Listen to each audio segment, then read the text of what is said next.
Assalamualaikum warahmatullahi wabarakatuh.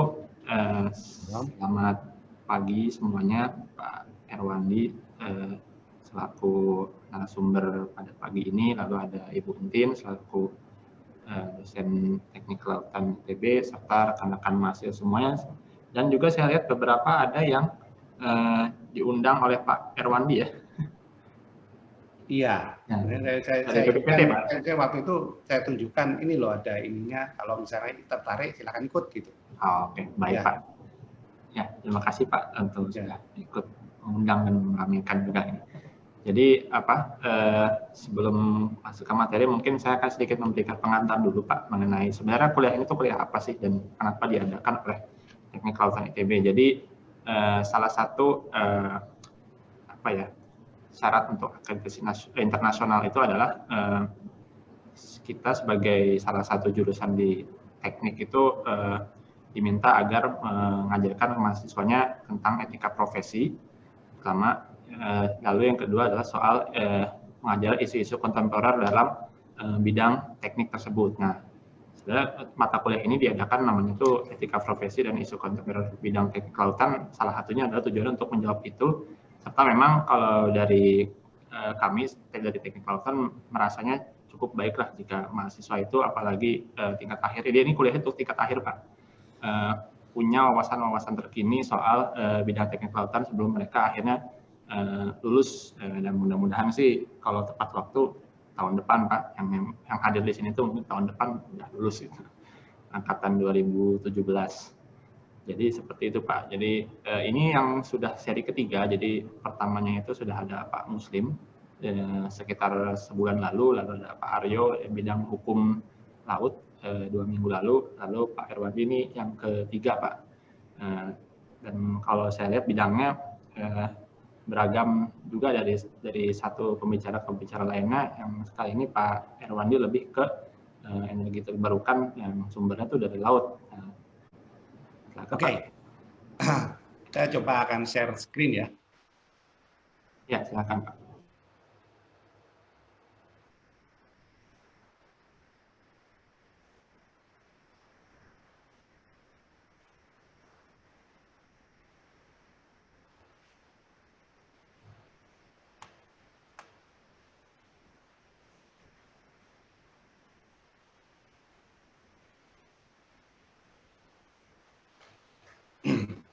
Oke, terima kasih Mas Jul, Bu Entin, dan para mahasiswa ITB yang saya hormati.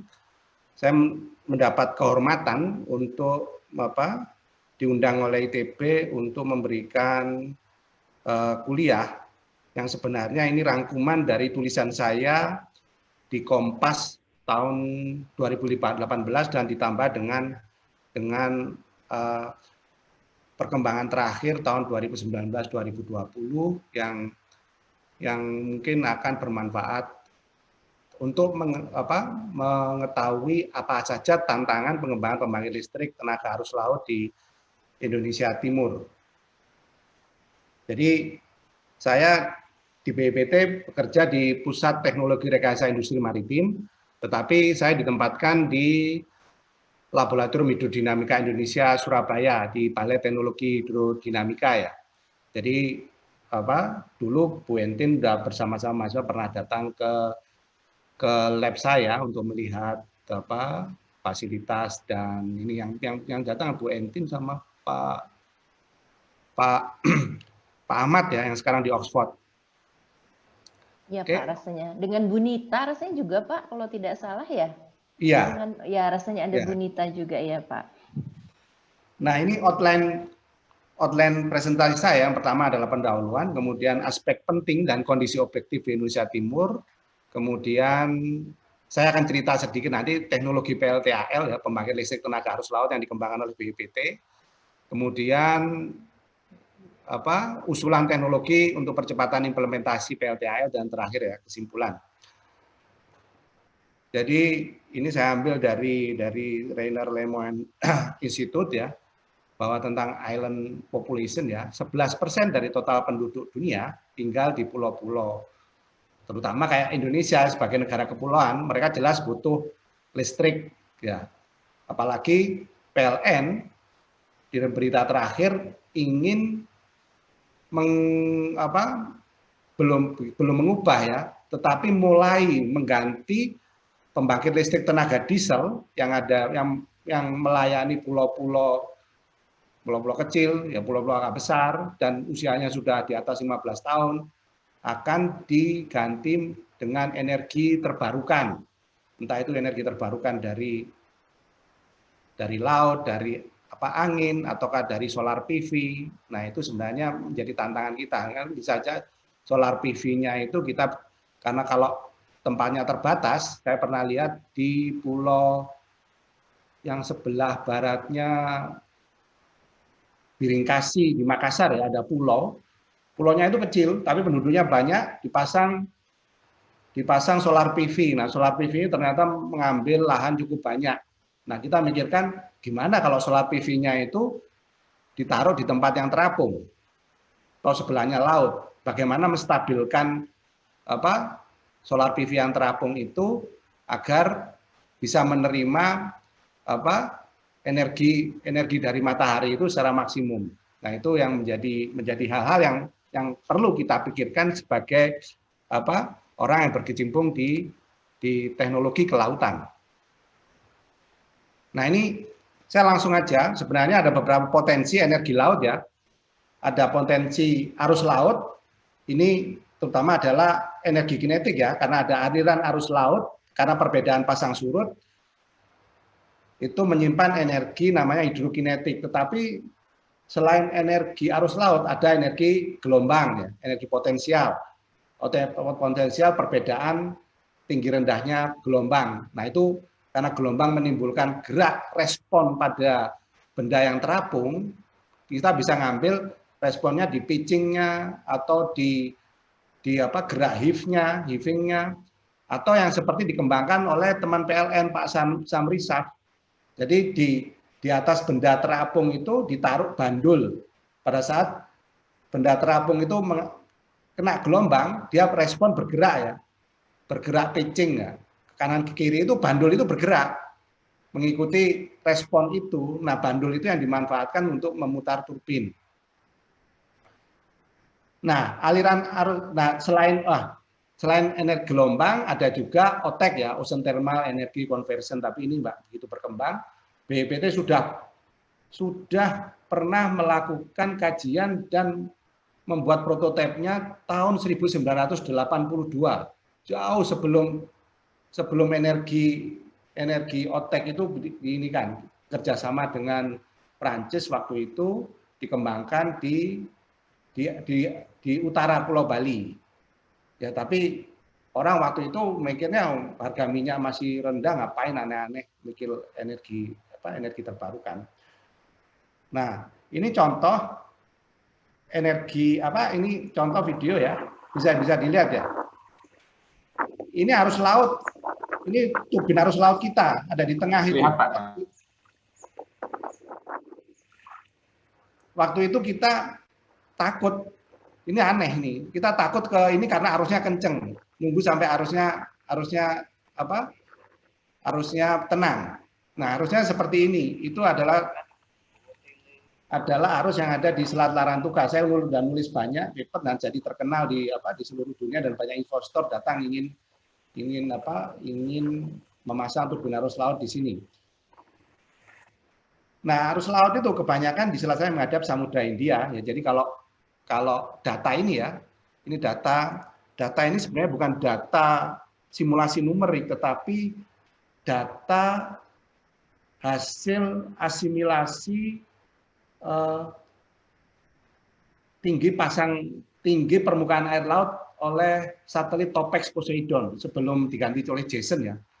Nah, 10 tahun data itu dikompilasi, hasilnya adalah seperti ini. Jadi dari Lautan Hindia itu ada arus besar yang masuk ke bagian timur di Indonesia, terutama selat-selat yang ini. Anda bisa kalau ngecek peta pulau-pulau di mulai Bali, Nusa Tenggara Barat, Nusa Tenggara Timur, itu selatnya mesti menghadap dari barat daya ke timur laut. Artinya jutaan tahun ada arus di situ yang mengikis sehingga bentuknya itu mirip, miringnya itu hampir sama itu ininya. Nah, masalahnya ini tidak menggambarkan, ya ini yang menggambarkan di laut lepas ya. Yang di selat-selat sempit itu tidak tergambarkan dengan baik oleh vektor-vektor merah ini. Karena apa? Karena lintasan satelit itu terlalu besar. Dari 6 jam pertama lewat di ini ya. Terus dia akan lewat di situ lagi, tetapi bedanya adalah sekitar 4 kilo. Nah, banyak sekali selat-selat yang lebarnya itu hanya 800 1 kilo sehingga dia tidak terdeteksi oleh satelit. Tapi ada beberapa yang masuk ya kayak Selat Alas gitu ya. Tinggi ya. Artinya di sini kelihatan bahwa kalau di sini terlihat merah-merah itu adalah selat-selat yang banyak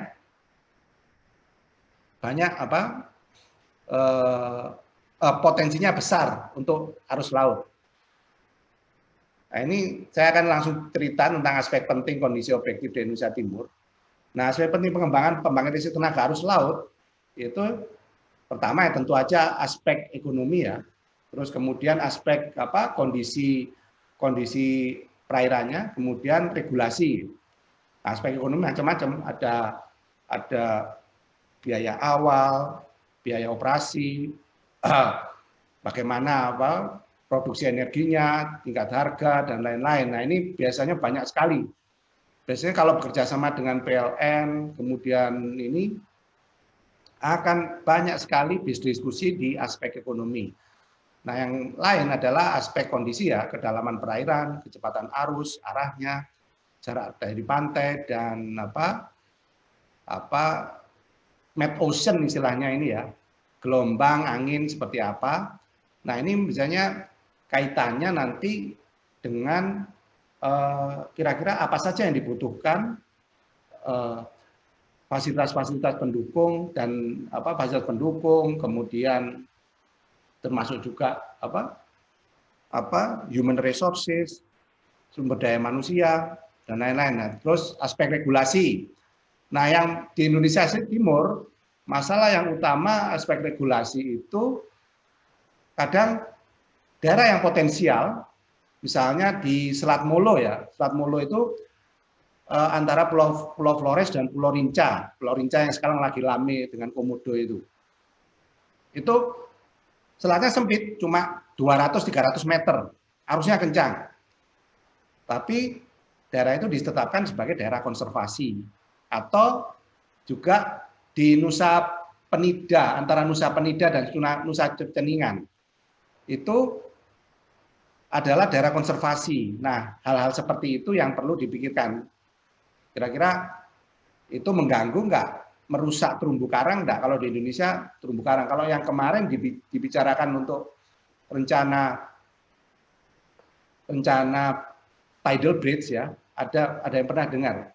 Itu sebenarnya proposal saya masang jembatan dari pulau untuk Selat Larang itu kayak dari Pulau Flores ke Pulau Adonara. Di bawah jembatan itu dipasang turbin arus laut dan sudah ada investor yang berani pasang di sana. Jadi ada jembatan dan turbin arus laut. Nah, itu dibicarakan juga gimana karena kadang-kadang ada ikan paus yang lewat di situ, kemudian dibicarakan juga masalah-masalah seperti itu. Nah, pada saat pengembangan PLTU itu pasti kaitannya adalah bagaimana memperoleh energi dari arus laut itu, bagaimana instalasinya. Untuk Indonesia Timur yang paling penting itu adalah ada nggak galangan kapal yang dekat dengan lokasi. Terus bagaimana nariknya ini? Ini saya akan cerita, saya tulis di koran Kompas itu pada saat diputuskan pemerintah memasang turbin angin di Sidrap ya, di Sulawesi Tengah ya, Sulawesi Selatan Tengah gitu. Itu barangnya didatangkan dari Cina, dari Korea dan dari Spanyol. Jadi terus kemudian dia sampai di pelabuhan di Majene. Ternyata pelabuhannya itu pelabuhan kecil sehingga tidak bisa mendukung barang-barang besar. Sehingga pelabuhan harus diperkuat. Nah, untuk membawa komponen-komponen turbin angin itu ke Sidrap, itu harus lewat jalan. Ternyata jalannya nggak cukup. Jalannya harus diperbesar. Nah, masalah-masalah seperti itu yang pasti akan dihadapi oleh perusahaan atau orang yang ingin memasang energi terbarukan di Indonesia Timur. Nah, dari situ, ini kita udah pikirkan tahun 2007-2008 ya. Maka kita desain waktu itu original teknologi for tidal current ya. Tentu aja ada pengetahuan lain yang telah tersedia mechanical. Nah, kita berharap PLTAL yang dengan mengetahui ini, harusnya kita bisa menentukan PLTAL yang sesuai dengan kondisi Indonesia gimana. Nah, ini kaitannya dengan bagaimana tadi ya, bagaimana kita mendapatkan energinya. Ini yang dikembangkan oleh Open Hydro ya, sudah dibeli oleh sekarang namanya Nevel ya. Dulu sama Perancis nama DCNS, jadi perusahaan yang mengembangkan itu di Irlandia. Dia direct drive. Jadi ini turbinnya seperti ini, dia berputar langsung. Nah, generatornya ada di sini dengan menggunakan permanen generator, begitu dia berputar, dia langsung menghasilkan listrik. Direct drive ya. Kemudian tidak perlu gearbox, kerugian diameter generator besar ya, mahal jadinya. Nah, kalau dengan gearbox ini yang dikembangkan banyak ini oleh Sabella, kemudian Ponte di Archimede, terus kemudian Andritz Hydro menggunakan ini ya. Masalahnya mereka kayak turbin angin dibenamkan di air gitu aja. Masalahnya kan dari putaran ini. Jadi turbin arus laut itu yang diambil keuntungannya itu terutama adalah densitas ya. Kalau turbin angin dengan densitas udara yang 1, itu dia butuh diameter yang besar sekali. Tetapi karena densitas air laut itu 1025 ya, rata-rata kilogram per meter kubik, itu kira-kira 830 kalinya densitas udara. Sehingga pada saat turbin itu berputar, biasanya turbinnya nggak putarannya nggak seperti angin, turbinnya putarannya pelan, sekitar 16 rpm, tetapi torsinya besar sekali karena memanfaatkan densitas itu tadi. Nah, agar dia bisa naik karena putarannya pelan, dia butuh gearbox. Nah, di situ biasanya ada poros, ada gearbox, pendingin ya, bearing, kemudian ada generator. Semuanya kalau seperti itu ditaruh di wadah yang kedap air. Nah, itu ini yang menjadi kendala. Nah, kalau maintenance gimana? Bagaimana dengan karena dia ada gearbox di situ, bagaimana dengan minyak pelumas yang bekerja sini. Karena kalau tiap kali ada masalah 1 tahun sekali diangkat gitu ya mahal sekali jatuhnya. Waktu itu sudah disyaratkan sekitar 5 tahun dia baru boleh oil itu mengalami minyak pelumas mengalami degradasi. Terus yang lain adalah fluid pressure pump. Dia berputar, generatornya taruh di luar, dipasang di luar air ya. Nah, fluid pressure pump itu dia berputar, dia hanya menghasilkan tekanan. Nah, tekanan itu yang ditransfer ke generator untuk memutar turbin. Jadi instalasi sistem listrik juga kemudian efisiensinya rendah ini. Nah, ini bagaimana instalasinya? Ada instalasi di dasar laut karena beratnya dia ditaruh gitu aja. Ada yang dia pakai tiang pancang bisa naik turun gini, ada yang mooring ya, mooring system. Kalau kita BPT dulu mengembangkan yang mooring ya, mooring tetapi ya itu tadi ininya nanti akan saya ceritakan. Itu jelas ada keuntungannya, kemudian kerugiannya ya. Ada strong device, bebas dari permukaan laut gelombang, butuh green vessel dan ini. Tapi arus laut di bagian dasar laut relatif lemah kecuali kalau dasar lautnya itu dangkal terus karena volume air dangkal, selatnya sempit, dia akan kencang sekali ininya. Tapi ini jarang kalau di Indonesia ini ya. Nah, kalian tidak butuh crane vessel untuk yang ini ya, fixed loop pile ada kerugian, konstruksi skala besar, pemanjangan ya. Yang ini juga rampot saya keluarin mudah kerugian butuh durable mooring system, kesulitan untuk maintenance on the side. Nah, ini jangan dikira ini anjungan minyak lepas pantai, bukan. Ini adalah, ini saya dapat dari teman Korea ya, itu adalah pembangkit listrik tenaga arus laut yang dipasang di Udolmok. Jadi ini Udolmok ya. Jadi pada saat masang itu seperti ini. Persis kayak anjungan minyak lepas pantai. Ini ada tiga turbin yang dipasang di situ. Ada 3 turbin, ini kira-kira 20 meter, mereka pasang tiga turbin, 1 poros ya, tapi 3 turbin, 3 susun. Ada turbin pertama, turbin kedua, turbin ketiga di sini. Nah, ini proses pemasangan. Ya ada kecelakaan karena arusnya kencang di sana. Antara ini Jindo Island ya, antara Korea, Semenanjung Korea dan Jindo Island dipasang itu sampai hanyut ininya. Crane apungnya ini, crane barsnya ini. Nah, ini ada extraordinary foundation work. Nah, ini sudah jadinya seperti ini ya. Ini mengalami banyak masalah karena 3 susun itu ternyata yang bagian pemegangnya itu yang paling lemah. Karena ini ada tesis doktor ya dari dosen ITS yang membahas tentang ini. Jadi ada untuk turbin sumbu vertikal itu ada fenomena shaking. Jadi karena ada namanya vortex induced vibration, itu membuat dia itu seperti kayak menari berjoget gitu. Artinya dia di bagian belakang itu dia mengalami getaran yang cukup besar sehingga berkali-kali patah ininya laher itu namanya bearing ya ininya. Terus kemudian heavy structure, terus ini sewa crane banyak. Nah, ini juga kalau seperti ini tentu ada sewa crane untuk long period maintenance, need for crane vessel or lease for long period ya, in case of installing turbine seabed ya. Maintenance cost increase. Jadi ada penambahan ongkos untuk crane.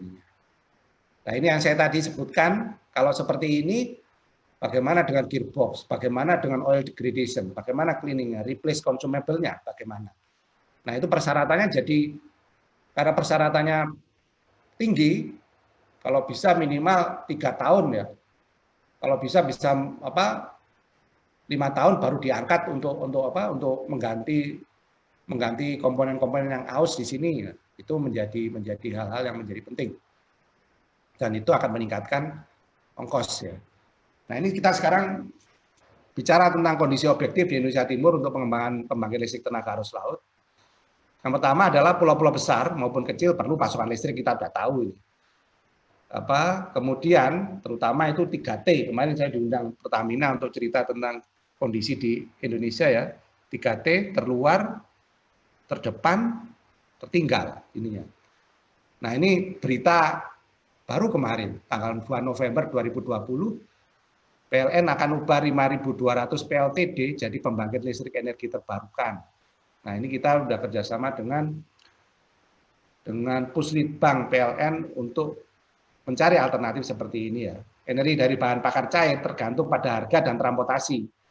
Nah, meskipun sekarang sudah ada kebijakan jelas membawa minyak atau bahan bakar cair ke Indonesia Timur itu ongkosnya mahal. Kalau dijual dengan harga 9.000 untuk Pertamax atau kalau diesel berapa ya itu jelas rugi. Ada subsidi yang diinikan. Apalagi kalau bulan-bulan seperti ini ya, November, Desember, Januari, Februari, ada angin barat, gelombangnya besar.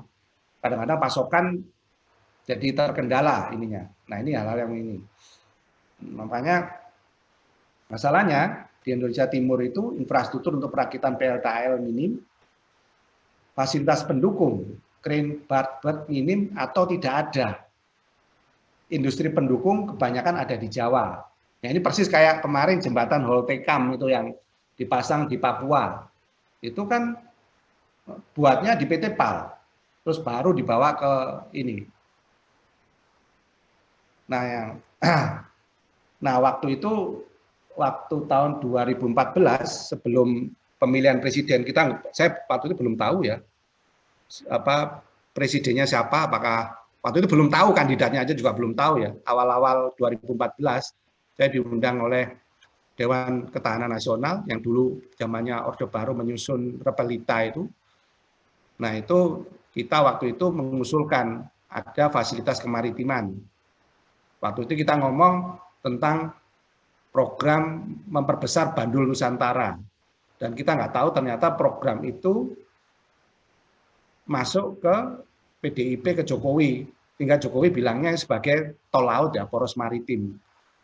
Cuma setelah 5 tahun periode pertama, kayaknya ya ini mungkin saya orang pemerintah tapi ya harus kritik juga.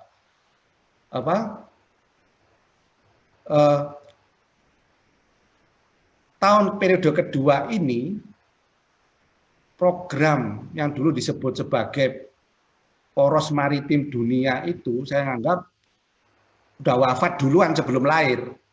Belum beres di Indonesia Timur, terutama karena Indonesia Timur ya.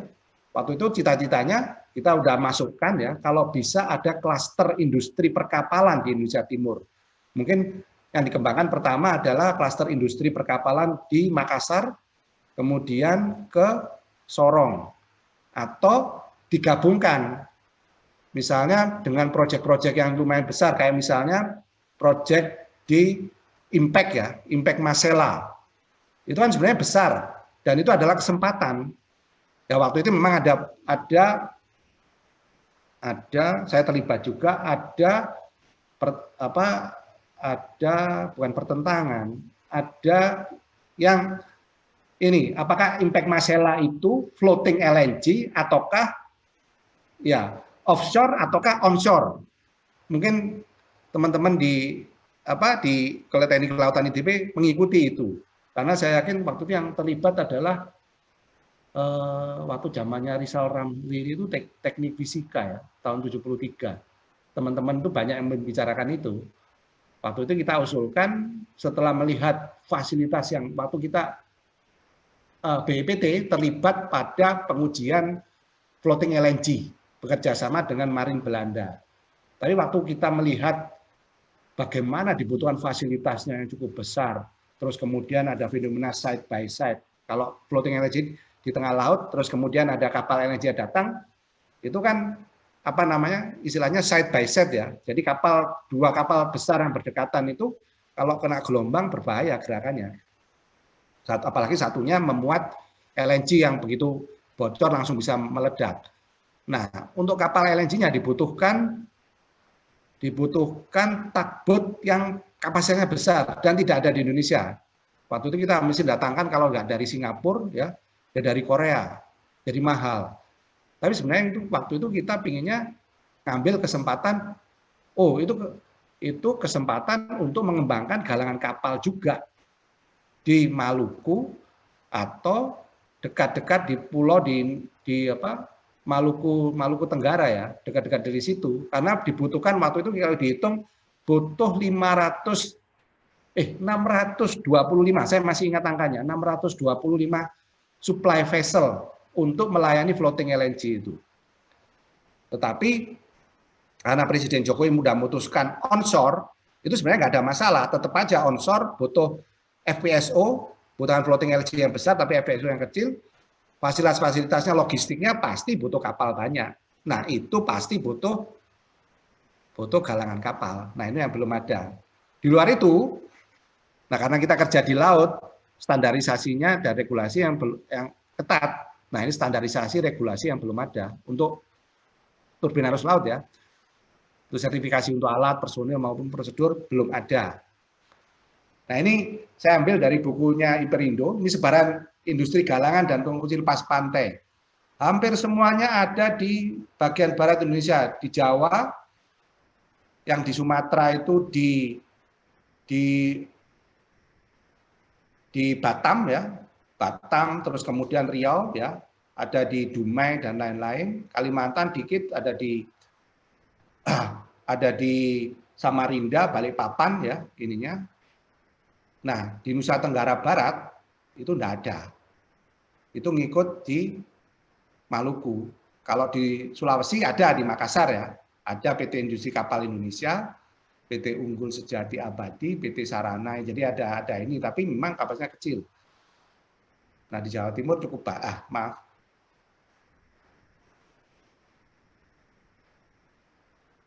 Nah ini. Nah di Papua juga kecil-kecil. Nah ini harusnya program poros maritim itu setidak-tidaknya sudah merencanakan bagaimana mengembangkan kawasan di Indonesia Timur ini, terutama untuk industrinya.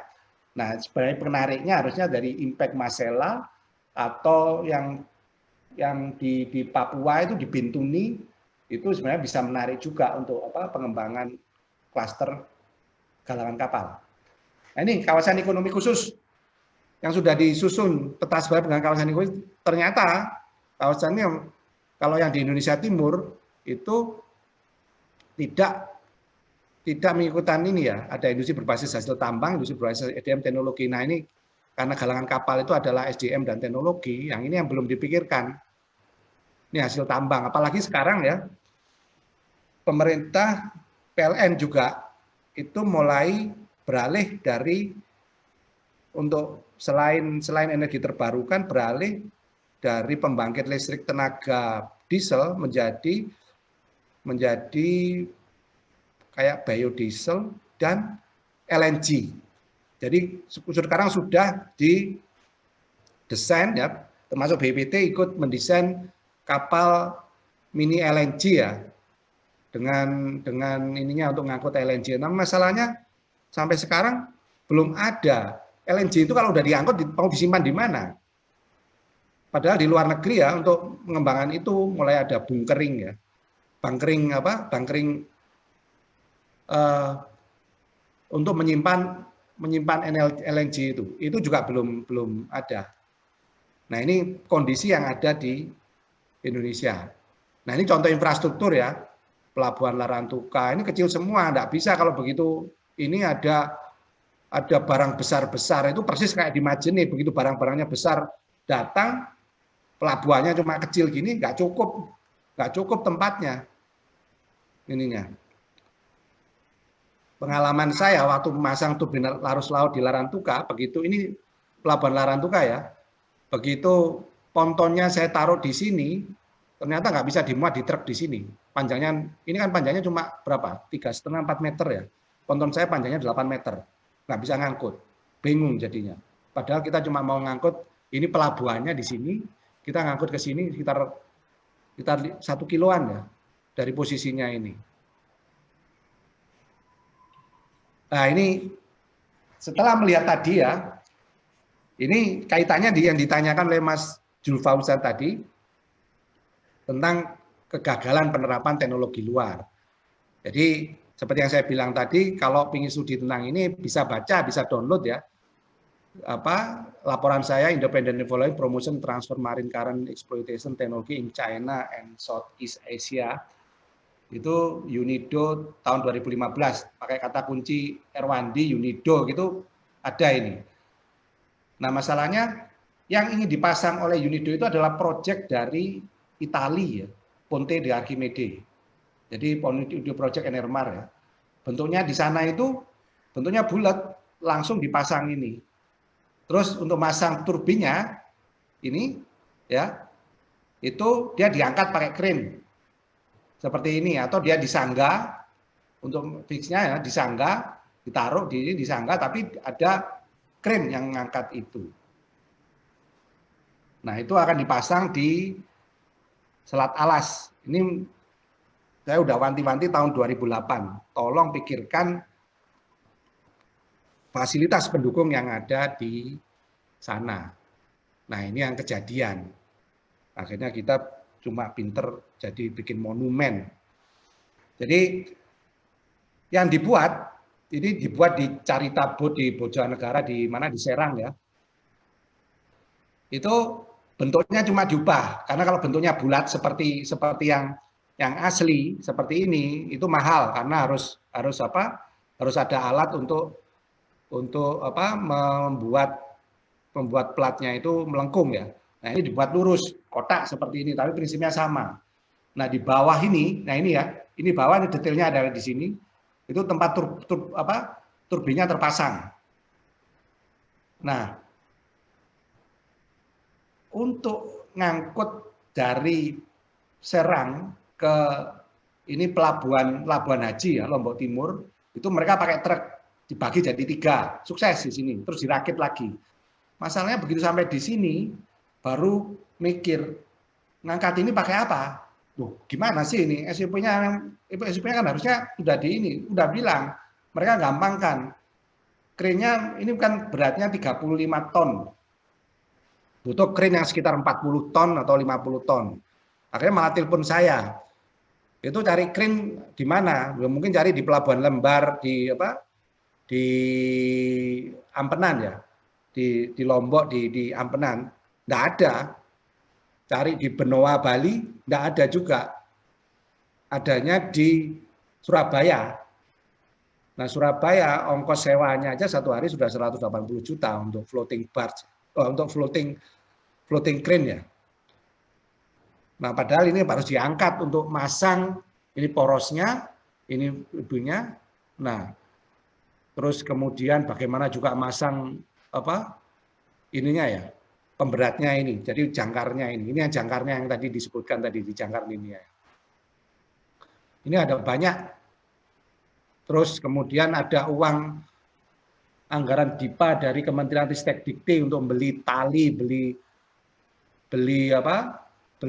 kabel ya, kabel bawah laut, beli rantai, beli pelampung ya ininya. Terus kemudian dapat sumbangan dari Newmont untuk kelistrikannya, ada baterai, ada power bank, ada controller, ini masih ada di ini. Sekarang udah hancur ini tahun 2014 ya saya melakukan ini. Nah, ini karena kejadian ini karena tidak memikirkan tidak adanya fasilitas pendukung di Indonesia Timur. Ini baru di Lombok, apalagi lebih ke timur lagi, ke Nusa Tenggara Barat, Nusa Tenggara Timur. Jangan berharap ada fasilitas pendukung yang memadai di sana. Hal-hal itu yang harus diantisipasi. Nah, ini akhirnya jadi monumen. Sayang kan ininya. Nah, ini saya akan cerita dikit tentang teknologi PLTN BPT. Kita udah mengembangkan mulai tahun 2006-2008 ya. Nah, ini waktu ini kita udah uji semua, ada potensi ini Larantuka, ini bagaimana, kenapa saya memilih sumbu vertikal dibandingkan seperti turbin angin yang ini, ya karena masalahnya di Indonesia Timur untuk maintenance yang kalau dibenamkan di hari semua itu sulit. Makanya kita pakai sumbu vertikal, top porosnya ke atas, terus bisa diinikan. Nah ini turbinnya seperti ini ya. Ini bisa dilihat di YouTube ya, user Erwandi, angkanya 4 ini. Untuk Selat Larantuka, itu kita selalu hanyut ya, karena arusnya kenceng, bergeser. Makanya kita bikin beton yang cukup banyak di luar jangkar ya. Ini ada jangkar, waktu diangkut jangkarnya itu seperti ini ya. Terus kita bikin yang sesederhana mungkin untuk sistem transmisinya. Jadi seperti ini ya ini. Nah ini yang saya bilang tadi, untuk pontonnya ini kan panjang 8 meter. Begitu datang di Pelabuhan Larantuka, truknya nggak ada yang bisa ngangkut ini. Akhirnya kita sewa tronton ya, truk tronton dari Maumere, ongkos lagi. Nah ini yang menjadi kendala. Nah ini kemudian kita pindah lagi di bawah jembatan Suramadu. Kalau jembatan beda dengan yang di Larantuka ya. Larantuka arusnya kenceng, gelombangnya nggak ada. Kalau di bawah Suramadu arusnya rendah, maksimum cuma berapa? 1,28 meter per detik, tapi gelombangnya lumayan gede. Pas angin timur atau kalau angin barat enggak ya, angin timur ya. Angin timur lumayan gede. Nah kita modifikasi turbinnya tidak lurus ya. Ini bisa berputar dengan arus dan gelombang. Ini yang menjadi ide yang dibiayai oleh Kementerian Dikti ya. Nah, ini sudah sampai dikunjungi oleh Pak Menteri waktu itu, Gusti Muhammad Hatta ya. Ini yang 10 kW di ininya. Nah ini yang waktu itu kita bikin usulan. Jadi kalau di Indonesia Timur, meskipun kapasitasnya kecil ya, bikin kecil-kecil tapi banyak. Terus kemudian kalau banyak ini kan bisa jadikan dipasang di bawah jeti. Artinya itu disatukan aja. Misalnya untuk pariwisata ada jeti ya, untuk dipasang arusnya cukup bagus, dipasang di jeti, dimanfaatkan baik jembatan ke sini. Nah ide ini akhirnya diambil oleh waktu itu kita juga ke Selat Sunda ya dengan Pak Wiratman. Artinya waktu itu kita juga kasih usulan kalau bisa jembatan Selat Sunda waktu itu yang sekarang sudah dibatalkan oleh Jokowi ya, namanya SBY. Jembatan Selat Sunda itu dapat mengakomodasi kaki-kaki jembatan untuk pembangkit listrik tenaga arus laut atau gelombang. Itu tertulis di dokumen MP3EI kalau Anda pernah dengar ya. Nah ini juga infrastruktur industri fasilitas pendukung, kalau yang kecil-kecil ini memungkinkan dan akan berkembang. Penelitian ini. Ini yang ini ya, akhirnya jadi jembatan, terus kemudian proposal saya diambil alih oleh investor dari Belanda, Strukton, perusahaannya namanya Tidal Bridge, itu bisa di-search ya, Tidal Bridge apa gitu. Terus ini dasarnya waktu kita ngembangkan di jembatan Suramadu, gimana caranya nangkap arus laut sekaligus gelombang. Nah ini turbin gelombangnya seperti ini. Ini waktu pengujian kita ya. Jadi pengujian di lab kita, ini cuma dipasang dengan gelombang aja dia berputar. Ini sebenarnya prinsipnya ya, gampang, ini persis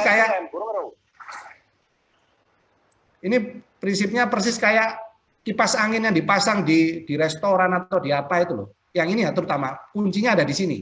Ada di yang horizontal itu untuk gelombang ya. Kalau arus laut ada di sini. Nah, itu modelnya ini sempat dipasang ini kita punya prototipenya. Modelnya sempat dipasang di ini ya. Ini kita nggak berani ternyata dibawa ke pantai selatan, ternyata nggak berani masang ke tengah karena gelombangnya gede. Nah, hal-hal seperti itu harus dipikirkan juga. Jadi tidak maksimal ini. Belum. Ini pas surut juga ini waktu itu. Jadi ada banyak, tapi prototipenya ada yang kita mau pasang di jembatan Suramadu, tapi karena ada masalah bahwa kita tidak boleh melubangi kaki jembatan di Suramadu, akhirnya kita jadi nggak jadi masang di sana. Ini juga dulu waktu itu mau dimanfaatkan oleh teman-teman ITB teknik mesin ya. Di proyeknya apa? Sentrum saya lupa itu namanya. Nah ini sebenarnya idenya dari Pak Ahmad ya. Pak Ahmad sama Pak siapa? Jadi bikin turbinnya tapi waktu itu besar. Terus kemudian saya ubah. Nah, dari penelitian kalau turbinnya itu kembar seperti ini, semakin didekatkan itu ternyata efisiennya nggak turun malah naik. Jadi kalau ini satu turbin misalnya efisiennya 30%, total 60%. Tapi kalau ini didekatkan, kayak mixer pembuat kue itu ya, itu efisiensinya naik jadi double 25%, 2,25 untuk 2. Jadi tidak 2 kalinya ini karena ada 2 turbin, efisiennya 30, 60, tapi 2 kali 25 kali dari 30. Nah seperti ini turbinnya seperti ini ya. Waktu itu kerjasama dengan KKP, memanfaatkan 2 paten saya, kemudian dibiayai juga oleh Ristek Dikti ya, dipasang di bawah jembatan Suramadu. Nah ini barangnya sebenarnya bebas ya, bisa kalau misalnya ada yang tertarik bisa dipasang di suatu tempat, cuma harus dibawa ke mana ini ya. Jadi ini punya milik dari Kementerian Kelautan Perikanan, tempatnya Pak Aryo waktu itu almarhum. Nah ini usulan teknologi untuk perjalanan implementasi PLTAL. Nah, ini jelas yang tadi saya sebutkan, minim galangan kegiatan docking kapal jadi kendala di wilayah timur Indonesia. Terus rencana Kementerian Perindustrian, peta galangan kapal di Indonesia, 3 lokasi baru akan dikembangkan, dan tapi masalahnya di Lampung, Lamongan, sama Lombok.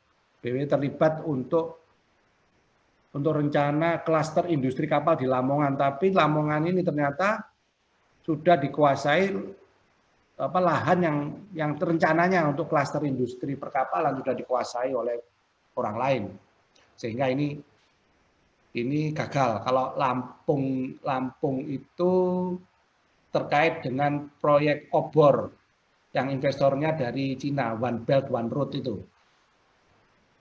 itu di Tanggamus ya, ininya kawasan Tanggamus.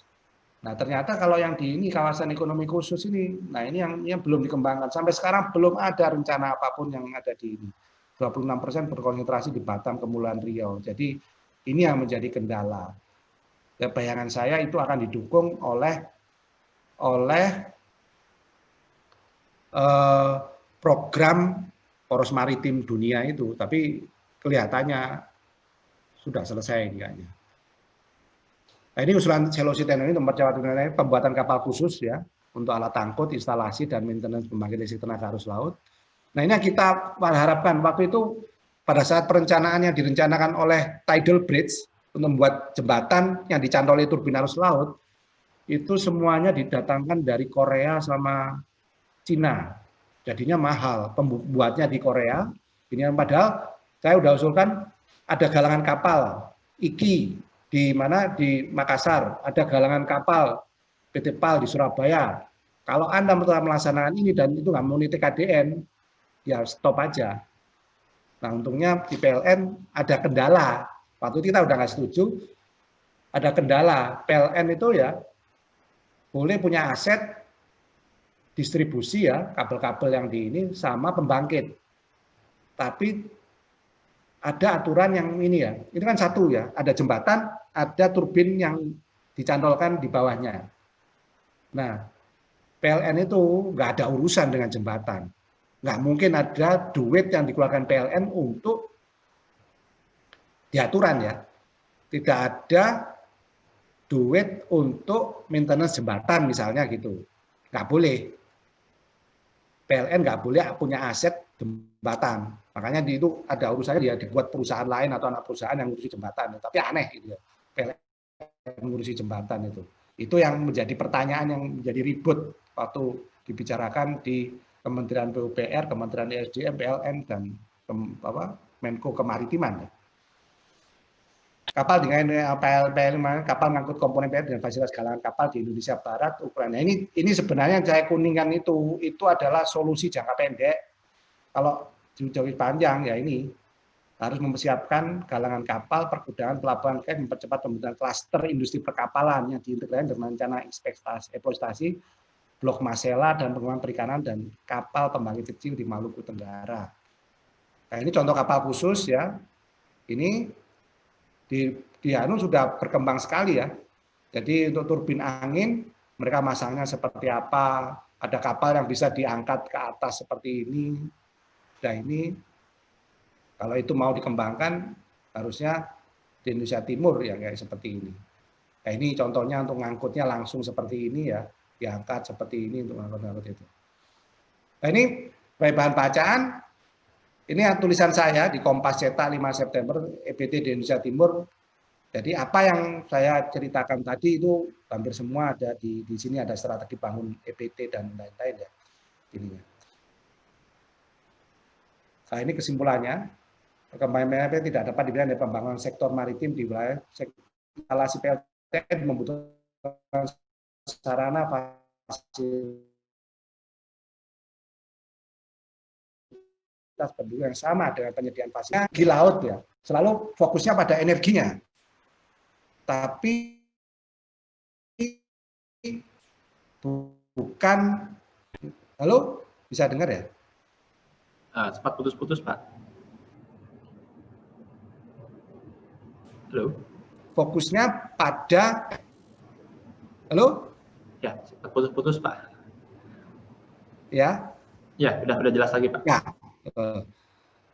Jadi kadang-kadang karena kita itu selalu terpisah-pisah ya, ininya disesuaikan dengan kompetensinya. Begitu ngomong energi, itu bayangannya adalah energi saja.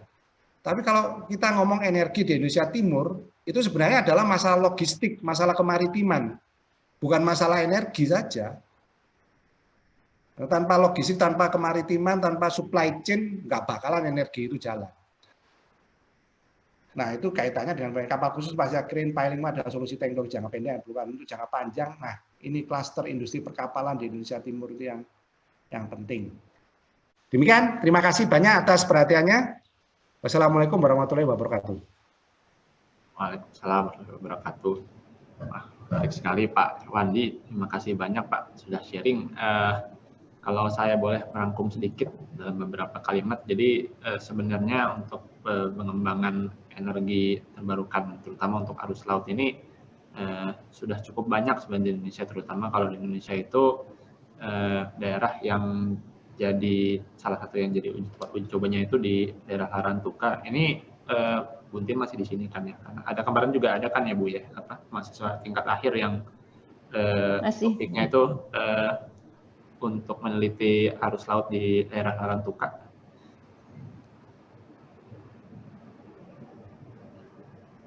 Ada Bu?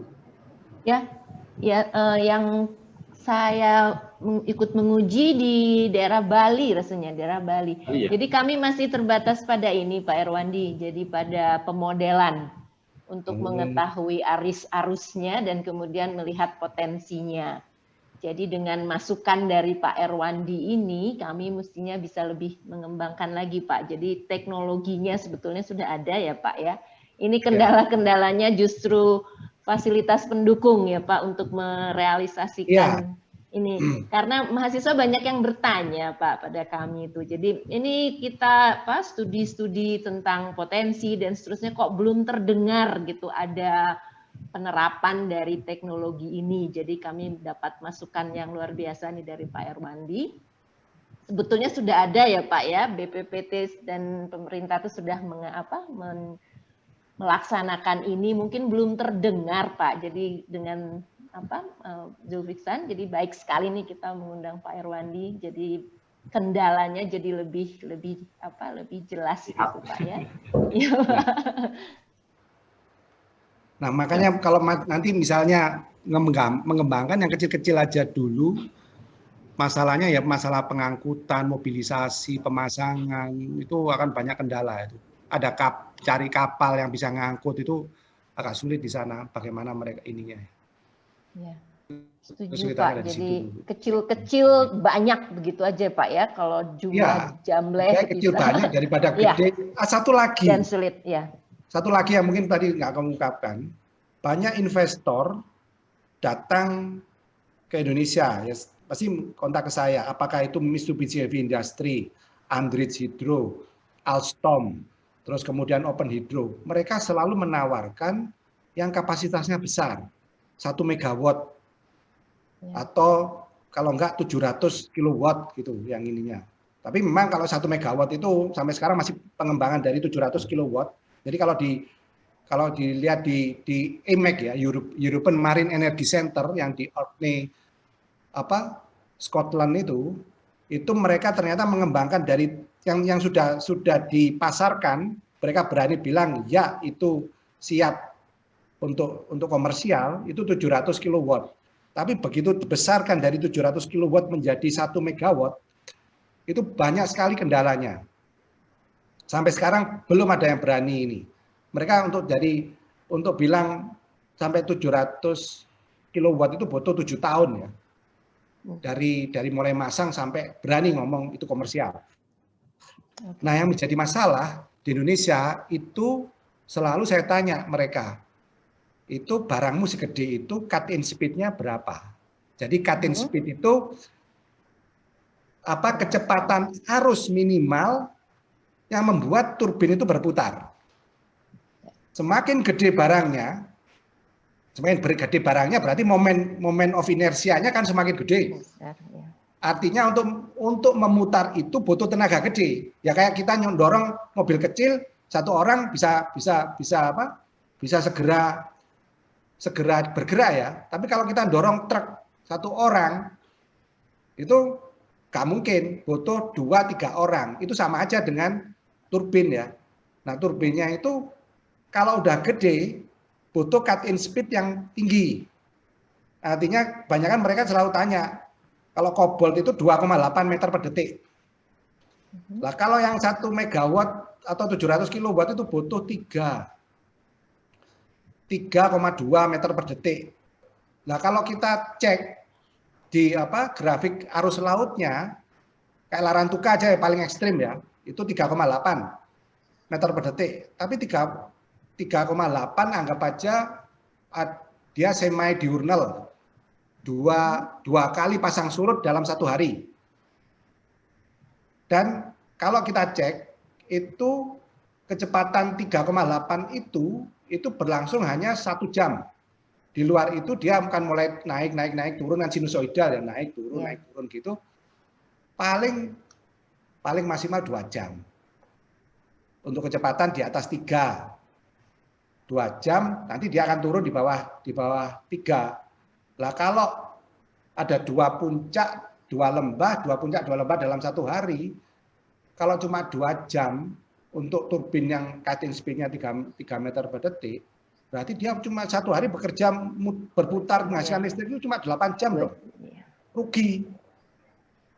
Makanya usulan saya kecil itu juga ada kaitannya dengan cut-in speed. Saya sudah sukses untuk di Suramadu, saya bisa menurunkan cut-in speed itu, turbin bisa berputar pada 0,6 meter per detik. 0,6 meter per detik dia udah berputar. Artinya kita punya cukup panjang ininya. Cuma harus menjaga pada kecepatan yang maksimum, turbin itu harus cukup rigid ya. Kita mengalami beberapa masalah waktu ini ya, yang tadi yang kaitannya dengan shaking, dengan ini ya. Hal-hal teknis yang mungkin baru bisa kalau diuji di lab itu nggak kelihatan, tapi begitu di lapangan gila-gilaan itu, banyak sekali masalah yang muncul. Kira-kira seperti itu, Bu Entin. Ya. Baik Pak, jadi untuk yang tadi shaking karena VIV itu mungkin desainnya perlu disesuaikan ya Pak? Jadi ada sesuatu yang harus ditambahkan sehingga mengurangi itu. Jadi itu mungkin suatu riset satu lagi itu Pak, topik ya Pak ya? Iya.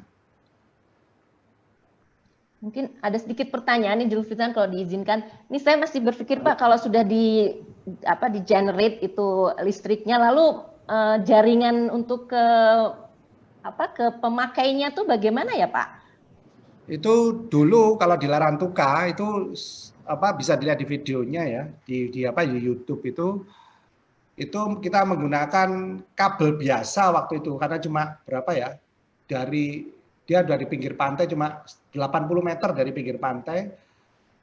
Kalau beli kabel bawah laut itu mahal, 750 meter panjangnya itu sudah 1,5 miliar sendiri. Kita nggak ada punya anggaran seperti itu. Ya. Terus kita ngakal kabelnya itu dimasukkan selang air, terus di ini kan kita pinginnya ya kalau misalnya ada jeti, ada ini ya kita lewatkan atasnya aja. Tapi karena itu terapung, kita lewatkan bawah. Tapi lewatkan bawah konsekuensinya kalau ada arus laut, dia ketarik ke sana kemari. Jadi butuh pemberat. Butuh pemberat itu persis kayak kayak silinder yang tengahnya lubang gitu. Artinya kita harus bikin beton bentuknya silinder persis kayak saluran got itu.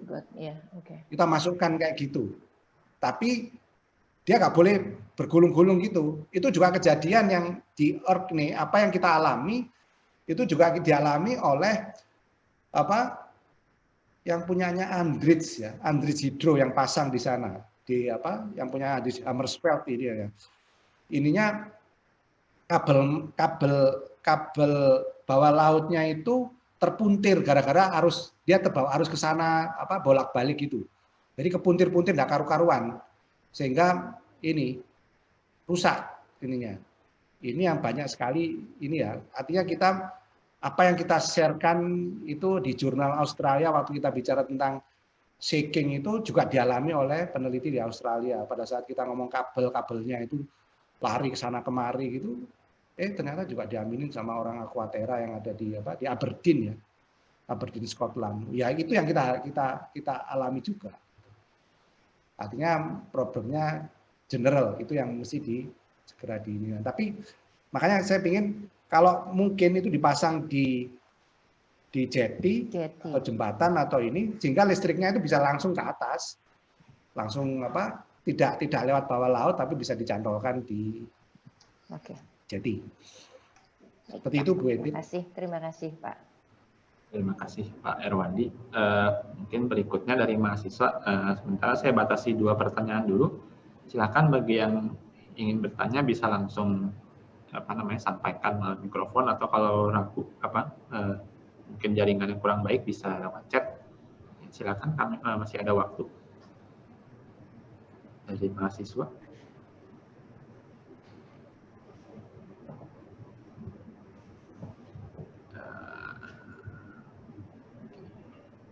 Ada?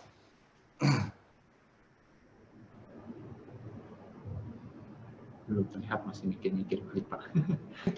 Mungkin saya kalau belum masih mikir tanya lagi Pak, apakah harus lewat PLN Pak kalau kita buat misalnya ada suatu proyek gitu dengan tadi kecil-kecil banyak di suatu wilayah gitu, apa perlu bantuan PLN jaringan untuk menginikan atau bagaimana ya Pak ya idenya tuh Pak, misalnya itu dikembangkan di suatu wilayah? Saya diskusikan hal itu waktu ikut di Australian Award yang di Murdoch University itu. Kalau memungkinkan itu bisa, misalnya kapasitasnya kecil ya, terus misalnya dekat sungai, kemudian kan itu sungai jauh lebih menguntungkan ya dibandingkan arus laut yang bolak-balik. Sungai atau yang lain itu sebenarnya bisa dikelola. Nah itu kerjasamanya dengan BUMDes atau ini. Jadi karena itu kan memungkinkan ya dengan ini. Waktu itu saya bikin project di mana di SOE ya, di SOE di NTT itu selain turbin angin kita juga desain untuk solar PV. Solar PV itu digunakan untuk mengairi tanaman yang digunakan sebagai pewarna dari tenun ikat yang khas NTT itu. Nah juga untuk memberi penerangan ya sehingga ibu-ibu bisa bekerja sampai. Nah itu ternyata bisa dikelola oleh BUMDes, anggarannya lewat dari BUMDes dan tidak perlu lewat PLN. Dan itu dikelola sendiri, artinya nanti masyarakat mungkin harganya tidak disamakan dengan PLN ya, kalau misalnya sudah disalurkan ke rumah-rumah ya disesuaikan dengan kemampuan mereka, dan itu kan bisa dimusyawarahkan di desa tersebut. Itu salah satu yang dikembangkan, dan itu sekarang banyak LSM-LSM yang menggunakan anggaran BUMDes, BUMADes antar desa atau lainnya untuk mengembangkan energi terbarukan yang bersifat ini. Harusnya lucunya PLN kemarin itu tiba-tiba mengeluarkan ini loh, yang itu bikin jadi ini, mengeluarkan tarif untuk solar roof gitu loh. Solar roof ininya ya. Jadi kalau ada perdagangan antar rumah, misalnya menggunakan solar PV yang dipasang di atap rumah itu dan menggunakan jaringan PLN cuma beli listriknya, kan kalau kelebihan listriknya bisa disalurkan ke PLN sejuta ya. Itu dihargai cuma 65% dari harga tarif ya ininya. Ya jelas itu menghambat investor yang ingin maju ininya. Masalah-masalah seperti itu yang menjadi kendala. Ya, itu Pak yang tadi poin yang saya mau sampaikan, karena dengarnya seperti itu Pak. Jadi PLN malah tidak mendukung gitu Pak. Harusnya kan, padahal ada daerah-daerah kita yang masih belum kebagian listrik ya Pak. Jadi ini masih aneh juga nih PLN ini Pak. Jadi saya cuma mau menyebutkan itu karena saya pernah dengar dari mahasiswa yang mengerjakan tugas akhirnya itu Pak. Jadi apa ya, ada kesan bahwa tidak disupport gitu, padahal belum semua kebagian listrik ini. Jadi nggak paham juga Pak itu PLN itu Pak, perusahaan lilin negara itu. Ya, terima kasih Pak. Baik, terima kasih Pak. Ini masih bingung atau sudah terjawab semua atau bagaimana? Tanya, ayo tanya. Tugas akhirnya energi terbarukan bisa ya tadi cari banyak topik tadi dari Pak Erwandi, ada akustiknya, ada apa tadi energinya sendiri, ada desain glider tadi ya Pak ya, kemudian untuk komunikasi dan seterusnya, banyak topik. Kalau misalnya memohon Pak Erwandi jadi pembimbing gitu, mestinya bisa ya Pak, bersedia ya Pak? Bisa, saya banyak bimbing mahasiswa di ITS, kadang-kadang dulu di UB juga ininya. Baik. Silahkan kalau ada yang berminat, mumpung Pak Erwandinya di sini nih. Ya. Langsung mengenalkan diri dan berhubungan dengan Pak Erwandi, silahkan. Ini ada Bu. Izin bertanya, Kak. Ya, silakan. Terima kasih atas kesempatannya, Pak. Kenalin, saya Feldi, Pak. Sebenarnya pengen naik aja. Sebenarnya yang saya tahu ya, Pak. Sebenarnya yang saya pengen tanya sebenarnya, apakah emang benar kayak prospek untuk energi arus laut itu benar-benar bisa? Soalnya kayak beberapa negara yang saya tahu ya, Pak, kayak misalkan kayak perusahaan Open Hydro sendiri, setahu pada tahun 2018 tuh mereka udah nggak berkecimpung di arus laut itu sendiri, Pak. Misalnya kayak yang terakhir aku baca tuh mereka udah tutup lah gitu untuk Open Hydro-nya sendiri. Nah, yang setahu yang betul-betul komersial, yang betul-betul kayak mereka coba untuk untuk ditaruh turbinnya di laut tuh yang perusahaan Simex Atlantis, Pak. Itu pun baru di komersialkan tahun ini atau tahun lalu. Mereka baru coba untuk coba ditanamkan lah di dasar laut. Dan kayak Open Hydro gitu, setahu mereka masih coba untuk, kalau dulu tahun-tahun mungkin 2012-2013 gitu yang aku baca, mereka tuh baru uji coba gitu Pak untuk di lautnya. Nah, kalau untuk apakah emang kalau misalnya negara-negara mereka yang udah bertahun-tahun gitu, udah banyak uji cobanya, apakah emang prospek kedepannya untuk arus laut itu bisa sampai kayak solar gitu Pak, misalnya harganya bisa turun jauh itu. Ya, udah dari Mas siapa tadi? Feldi, Pak. Feldi, Pak. Ya, oke Mas Feldi, pertanyaan yang menarik. Jadi ini pernah saya bahas ya. Banyak sekali usulan yang pertama usulan teknologi pembangkit listrik tenaga arus laut, ada macam-macam. Tapi pada satu titik nanti akan berkurang. Jadi dari macam-macam itu ya, ada 10 atau 12 teknologi ya. Ada yang tadi disebutkan, ada yang ini, itu pasti akan mengalami istilahnya survival of the fittest ya. Jadi yang paling murah, yang pertama duit ya, kemudian operasionalnya gampang, yang seperti yang disebutkan tadi ya, instalasinya gampang, itu yang akan menjadi pemenang dalam sekian waktu. Nanti suatu saat teknologinya itu tinggal 2 atau 3. Persis kayak HP yang kemarin tuh, HP-nya ada Nokia, ada itu yang dulu terkenal, terus sekarang hilang semua. Semuanya Android, Samsung, ini kayak gitu-gitu aja. Hampir semua seperti pengalaman sebenarnya. Memang sekarang ada teknologi ini belum mature ya.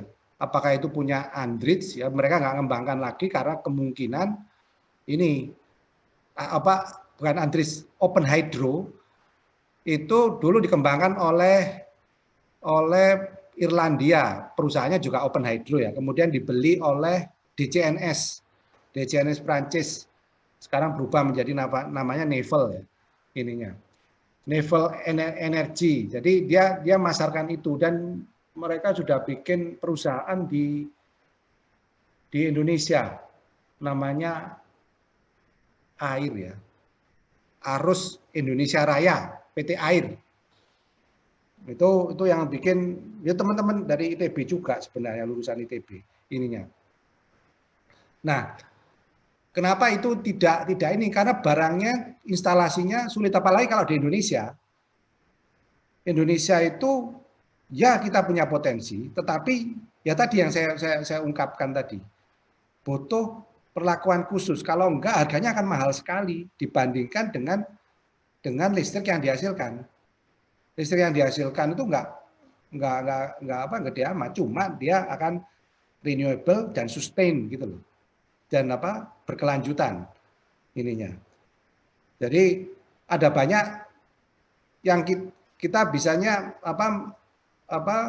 baca yang di laporan di IMEC ya, European Marine Energy Center, itu kemarin yang mulai hilang itu ya kayak Open Hydro, terus kemudian Open Hydro, kemudian ada yang bertahan itu yang punyanya, aduh namanya lupa. Mereka bikin turbinnya itu kecil-kecil, 5 meter ini ya. Aduh, Tokardo ya, Tokardo sama, aduh lupa saya namanya. Kemarin baru saya bahas itu ya ininya. Tokardo sama lupa, itu udah dipasang di Belanda, di Zeeland, dan dia bekerja terus menerus, dan itu terbukti ya ininya. Nah, itu yang menjadi kendala adalah kalau barangnya terlalu besar, kayak begini ternyata barangnya terlalu besar, memang kesulitannya adalah masang, instalasi, dan ininya.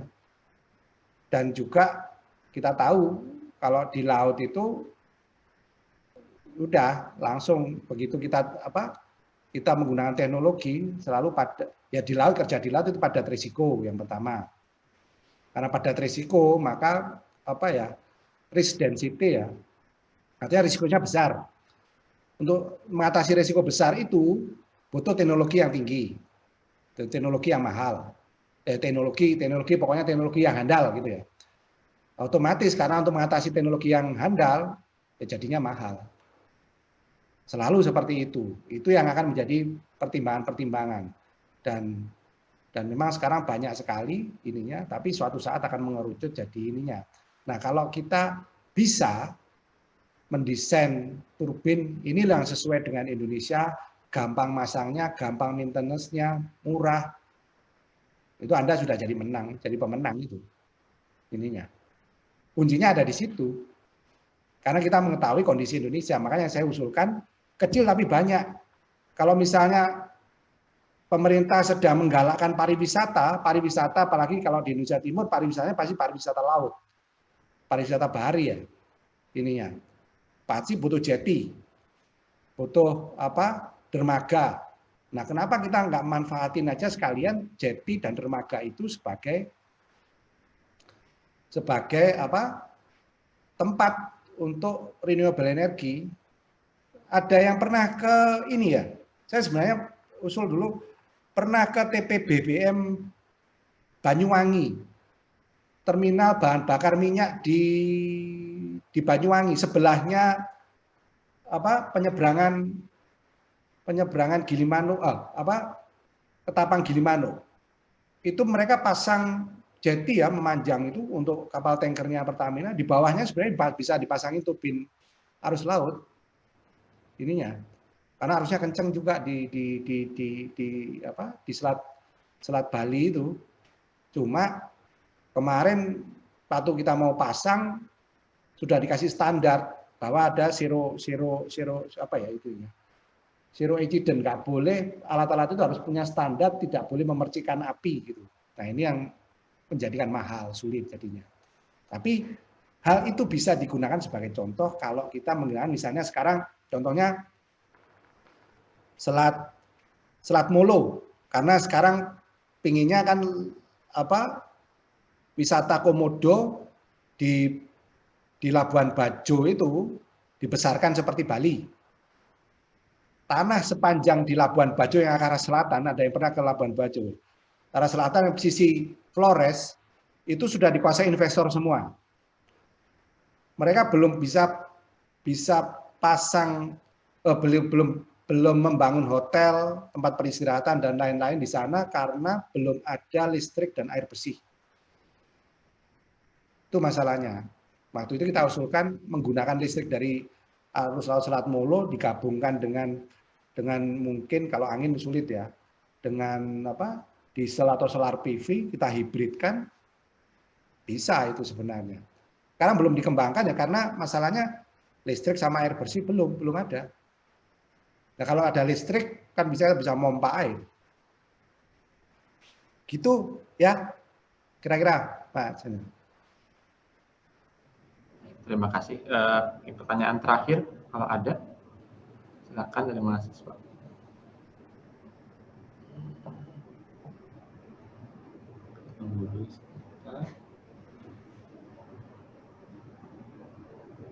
Ada lagi? Silakan.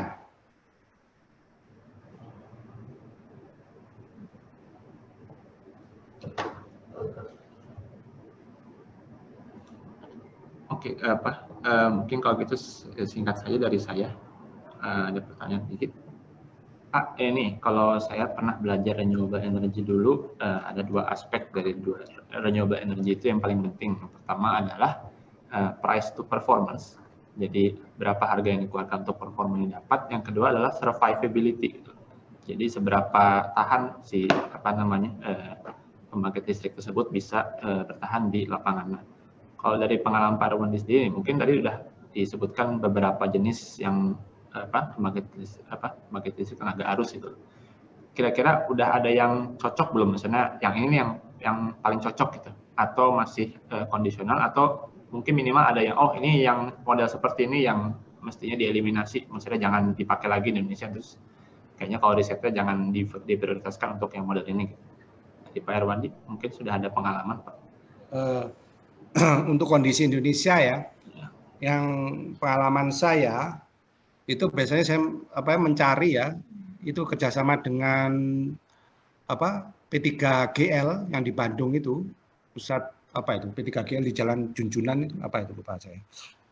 Geologi laut ya, pusat penelitian dan pengembangan geologi laut. Geologi laut ya betul Pak. Ya, selalu saya bisa sarankan kalau bisa memilih lokasi. Yang pertama pilihan lokasi ya. Itu kaitannya sebenarnya dengan ini ya, potensi ya. Potensi kan diukur ya, ada 5. Ini yang dibuat oleh Pak Ahmad dulu di Asosiasi Energi Laut ya. Pertama potensi teoritis, kemudian potensi teknis, kemudian yang ketiga itu potensi akses ya, accessibility, lupa saya namanya, akses, terus satu lagi ini yang terakhir viability yang paling ekonomis tadi ya, yang disebutkan tadi. Nah, terutama pemilihan lokasi kaitannya dengan durability sama ininya. Kalau bisa dalam satu hari itu dia bisa menghasilkan listrik sekitar 18 jam sampai 20 jam dia berputar. Kita nggak bisa maksimal 24 jam. Karena arus laut, terutama di Indonesia, itu ada slack ya, kondisi berhenti. Ya kita karena Coriolis force ya, gaya Coriolis itu karena kita khatulistiwa hampir nol, nggak kayak di mana, di Eropa, di Jepang, di ini ya, itu kalau di ini ada arus yang steady. Artinya kalaupun turun kecepatannya itu masih sekitar 0,6, 0,8. Tapi kalau di Indonesia kalau turun 0 ya 0 terus berganti arah. Nah kalau kita anggap pergantian arah itu 1 jam, ya 4 jam hilang. Artinya 4 jam kita harus ngisi dengan listrik yang lain.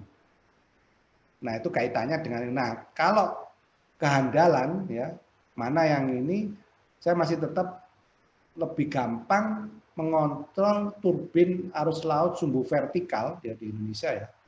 Meskipun saya belum punya bandingannya sumbu horizontal.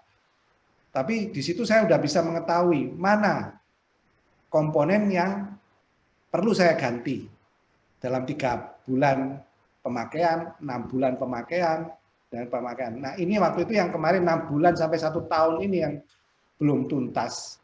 Karena memang selalu kita dikejar-kejar karena anggaran pemerintah, itu belum 1 tahun persis, padahal 1 tahun persis saya ingin tahu apa saja ya kalau dia bekerja turbin arus lautnya bekerja terus-menerus itu, apa yang rusak, apa yang butuh ini yang belum diselesaikan. Kalau di istilahnya teknologi readiness level ya, bisa pernah tahu teknologi readiness level yang dibuat oleh NASA itu. Kalau TRL 1 itu ya masih konsep ide. Nah, 8 itu begitu mewujudkan ya, ada TRL 2, 3, 4, 5, 8 itu sudah mendekati komersial. Punya saya udah 8, tinggal 1 lagi. Saya tinggal menentukan untuk sertifikasi alatnya, sertifikasi ininya. Pasti kalau di laut kita bekerja dengan sertifikasi yang seperti itu. Kira-kira seperti itu, Mas Jul. Saya memang belum ya. Memang yang dipasang di Indonesia belum banyak, sehingga kita nggak tahu ininya. Ada banyak teknologi di luar yang pinginnya masuk, tapi saya tahu di situ ternyata ada komponen, kalau kita bayar terlalu mahal, ada komponen penelitian yang dibebankan ke Indonesia. Kalau kita ambil investor dari luar, kayak Andritz kemarin, saya sudah wanti-wanti ke teman-teman di Menko Kemaritiman, tolong untuk pemilihan turbin, jangan turbin yang baru sama sekali, tapi turbin yang sudah pernah dipasang minimal 3 tahun, apalagi kalau sudah ada 5 tahun, ada contohnya, ya itu aja yang dipilih. Oke, baik Pak Irwandi, terima kasih banyak. Ini mungkin memang masih perlu diteruskan penelitiannya, namun setidaknya dalam jangka waktu yang sudah ditempuh ini sudah dapat rule of thumb awalnya lah. Jadi yang modelan minimal sebegini, terus juga tipenya yang jangka waktu operasinya minimal kira-kira segini lah yang cocok buat Indonesia. Dan dari sini mudah-mudahan kita punya penelitian lebih lanjut juga soal ini, jadi semakin yakin kita semua juga untuk menerapkan PDT. Mungkin seperti yang di Eropa, floating wind turbine itu makin lama makin mature ya. Mungkin sekarang udah mature ya, pasang di laut. Indonesia mungkin mengadopsi ini. Mungkin yang di latar belakang saya di background ininya. Kita pernah melakukan penelitian floating wind turbine ya. Nah, itu di background punya saya pasang floating wind turbine, dan mungkin ada mahasiswa yang tertarik gimana floating wind turbine yang cocok untuk perairan Indonesia. Bukan turbinnya, tetapi ininya yang mengapung itu. Kalau punya saya dulu usulnya kalau di Eropa ada yang kaki 3, kalau punya saya cuma 1, bentuknya seperti gelas es itu, yang bawahnya ini ya, tapi bawahnya berat sehingga dia stabil, dia ini terus gitu ya. Nah, stabilan kan itu juga floating solar PV. Itu kita desain floaternya.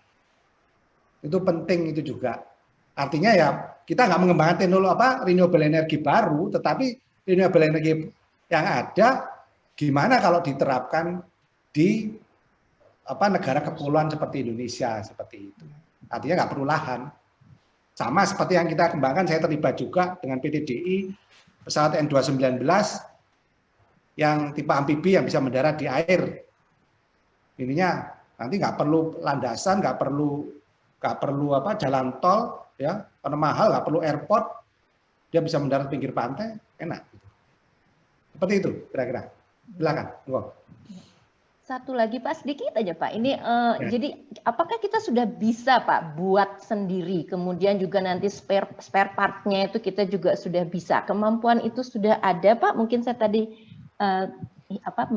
penjelasan Bapak. Jadi apakah sudah bisa Pak? Yang misalnya yang kecil-kecil banyak tadi itu Pak. Iya. Kalau kita buat sendiri spare part, kita bisa buat sendiri dan seterusnya.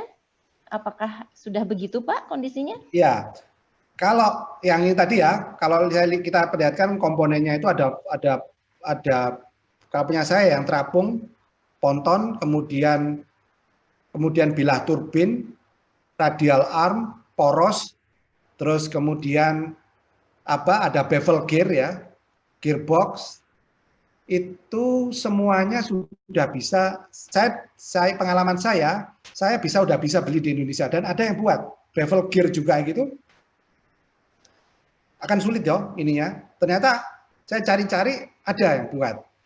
Terus kemudian alat-alat kelistrikannya, inverter, lain-lain sudah ada. Yang belum bisa itu hanya permanen magnetic generator, PMG. Jadi kita akan butuh generator yang putaran rendah, enggak generator yang biasa, yang normal, yang putarannya 1400-1500. Saya menggunakan generator putarannya cuma 250 RPM, itu sudah bisa menghasilkan 3,5 kW. Nah, itu yang kita masih impor dari Cina. Dulu kita sudah mendorong dengan anggaran Ristek ke LIPI Bandung. Namanya pusat singkatannya saya tahu. Telimek, teknologi listrik, Mac-nya mekatronika gitu. Di Bandung, LIPI di Bandung. Itu mereka sudah mengembangkan, saya belum tahu apakah sudah jadi belum membuat permanen magnetic generator itu. Itu komponen yang penting. Ininya. Kalau enggak kita ya tergantung sama Cina. Kalau yang kecil-kecil lain saya sudah bisa adakan dari Indonesia. Ada kayak gearbox banyak di sini ya ininya. Cuma memang bukan gearbox yang khusus, ada tipe reducer ya, bukan tipe increaser tetapi tipe reducer. Jadi yang banyak di pasaran di Indonesia itu gearbox yang dari putaran tinggi ke putaran rendah. Itu banyak. Tapi saya modifikasi, saya balik. Jadi yang putaran rendah saya umpankan ke putaran turbinnya, saya dapatkan putaran tinggi atau sistem belt dan lain-lain. Ada banyak dari situ, mungkin banyak sekali inovasi yang muncul, Bu. Saya dulu nggak ngira, bayangan saya itu gampang, gini-gini, ternyata banyak juga. Tapi memang ternyata itu bisa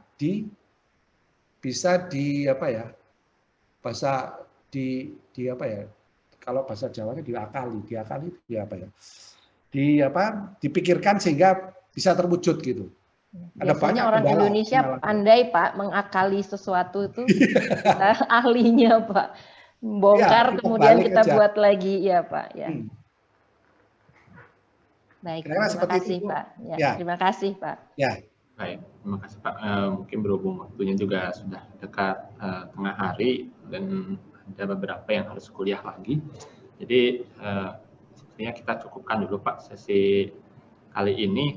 Untuk rekan-rekan mahasiswa kita ambil screenshot dulu, apakah bisa menyalakan dulu dari kamera masing-masing.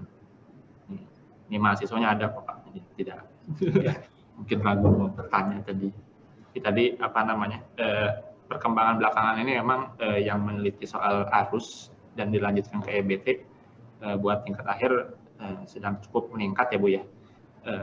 Jadi untuk ke depan ini kalau memang Pak Erwandi bersedia untuk membimbing juga kami akan sangat terima kasih gitu.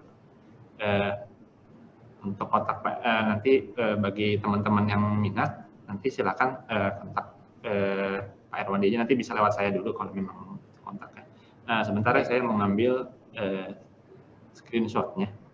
Satu.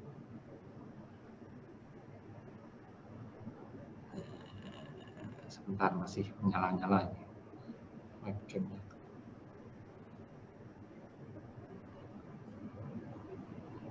Oke.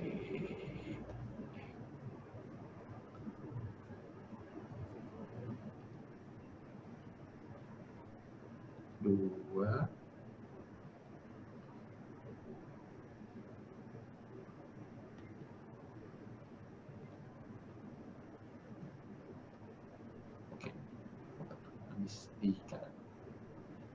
Oke, baik, terima kasih semuanya. Terima kasih pada Pak Erwandi, terima kasih Bu Intin sudah meluangkan waktu juga untuk hadir Bu di sini. Terima kasih Pak Erwandi, terima kasih Mas banyak, Bu Fiksan. Intin. Waduh, luar biasa Pak. Terima kasih. Terima kasih banyak. Ya, mari Pak. Oke, salam buat teman-teman, Pak Krisnaldi, Pak Muslim. Baik Pak, kami Irsan. sampaikan. Ya. Terima kasih. Ya. Baik, Terima kasih banyak. Dengan ini saya tutup sesi webinar ketiga pada pekan ini. Nantikan buat teman-teman mahasiswa minggu depan, insya Allah kalau tidak ada halangan akan ada webinar lagi dengan materi yang bidang lain juga, tapi masih berhubungan dengan teknik akuntan. Baik, demikian saya sampaikan untuk saat ini. Selamat siang. Assalamualaikum warahmatullahi wabarakatuh. Waalaikumsalam warahmatullahi wabarakatuh.